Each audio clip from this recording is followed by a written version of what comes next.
একটি আপেল, একটি কমলা, একটি বেদনা, কতগুলো আঙ্গুর, বিভিন্ন ফল ফ্রুট একসাথে আমরা অনেক খাবার খেতাম, কিন্তু এর উপকারিতা, কার্যকারিতা আমরা সাথে সাথে পাবো না। কিন্তু 1 থেকে 2 ফোঁটা বিষ যদি আমরা খাই, তার কার্যকারিতা সাথে সাথে হয়ে যায়।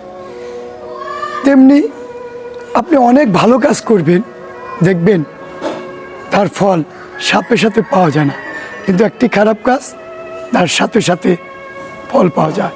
কিন্তু একটি ভালো কাজ অনেক বিদ্যমান, অনেক মূল্যবান। তাই ভালো কাজের সাথে থাকুন। এর সময় যতটুকু সময় লাগুক না কেন, এর ফল আপনি পাবেন ইনশাল্লাহ।